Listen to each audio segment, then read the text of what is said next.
श्रीमद्भागवत गीता के चौथे अध्याय का महत्व। श्री भगवान कहते हैं, प्रिय, अब मैं चौथे अध्याय का महात्म्य बतलाता हूँ। सुनो। भागीरथी के तट पर वाराणसी नाम की एक पुरी है। वहाँ विश्वनाथ जी के मंदिर में भरत नाम के एक योगिनिष्ठ महात्मा रहते थे, जो प्रतिदिन आत्मचिंतन में तत्पर हो आदर पूर्वक गीता के चतुर्थ अध्याय का पाठ किया करते थे। उसके अभ्यास से उनका अंतःकरण निर्मल हो गया था।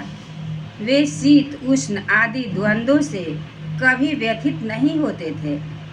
एक समय की बात है, वे तपोधन नगर की सीमा में स्थित देवताओं का दर्शन करने की इच्छा से भ्रमण करते हुए नगर से बाहर निकल गए। वहाँ बेर के 2 वृक्ष थे। उन्हीं की जड़ में वे विश्राम करने लगे।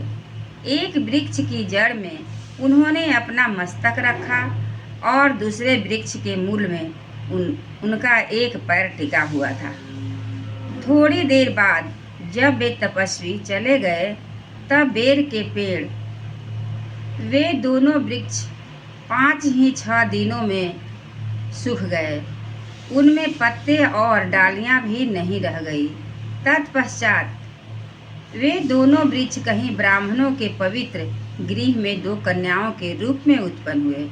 वे दोनों कन्याएं जब बढ़कर 7 वर्ष की हो गई, तब एक दिन उन्होंने दूर देशों से घूमकर आते हुए भरत मुनि को देखा।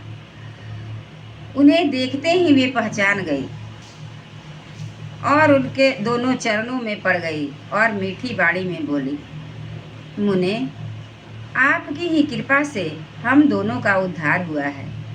हमने बेर की जोनी त्याग कर मानव शरीर प्राप्त किया है। उनके इस प्रकार कहने पर मुनि को बड़ा विस्मय हुआ।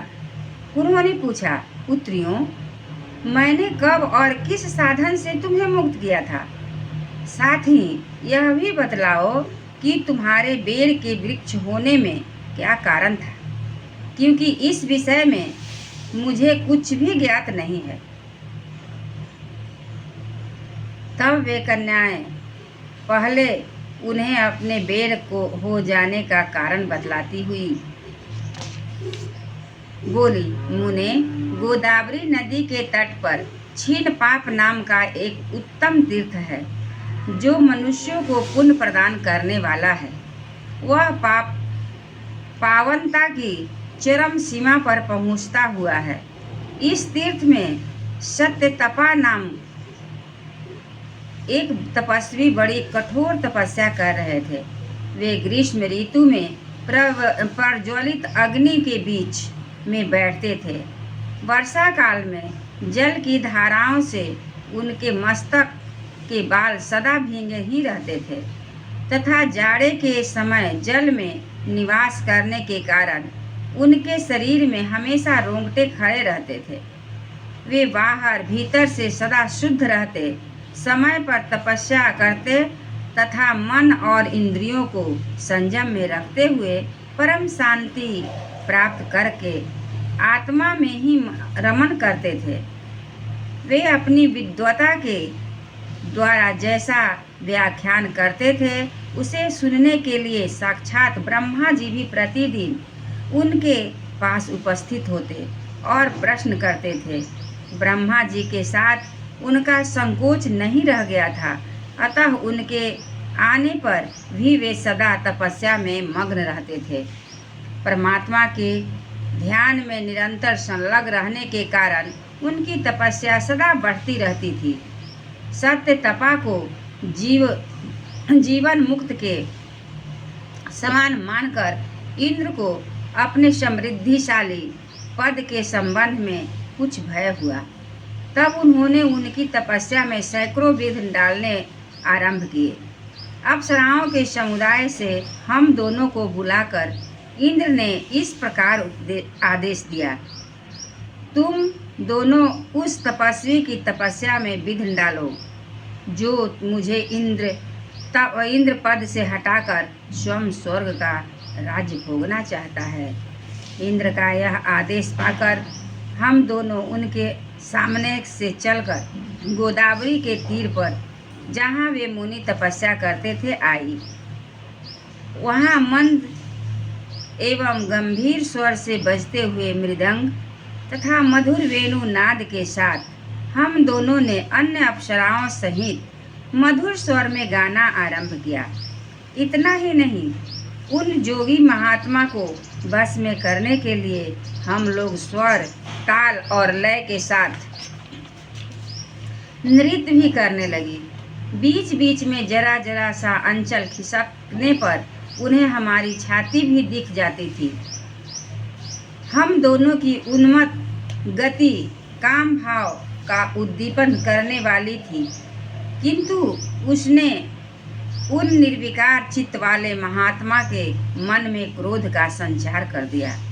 तब उन्होंने हाथ से जल छोड़कर हमें क्रोधपूर्वक शाप दिया, अरे तुम दोनों गंगा के तट पर बेर के वृक्ष हो जाओ। यह सुनकर हम लोगों ने बड़ी विनय के साथ कहा, महात्मन, हम दोनों पराधीन थी, अतः हमारे द्वारा जो दुष्कर्म बन गया है उसे आप क्षमा करें।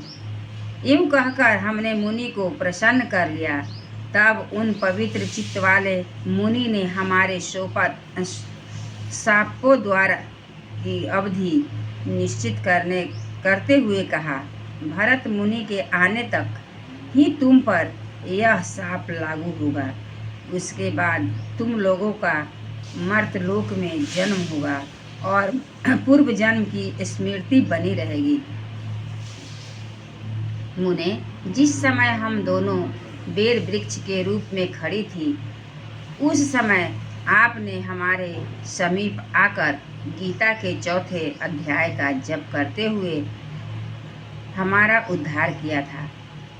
अतः हम आपको प्रणाम करते हैं। आपने केवल शाप से ही नहीं, इस भयानक संसार से भी गीता के चतुर्थ अध्याय के पाठ द्वारा हमें मुक्त कर दिया है। श्री भगवान कहते हैं, उन दोनों के इस प्रकार कहने पर मुनि बहुत ही प्रसन्न हुए और उनसे पूजित हो विदा लेकर जैसे आए थे वैसे ही चले गए, तथा वे कन्याएं भी बड़े आदर के साथ प्रतिदिन गीता के चतुर्थ अध्याय का पाठ करने लगी, जिससे उनका उद्धार हो गया। गीता के महात्म्य चौथे अध्याय का महात्म्य समाप्त।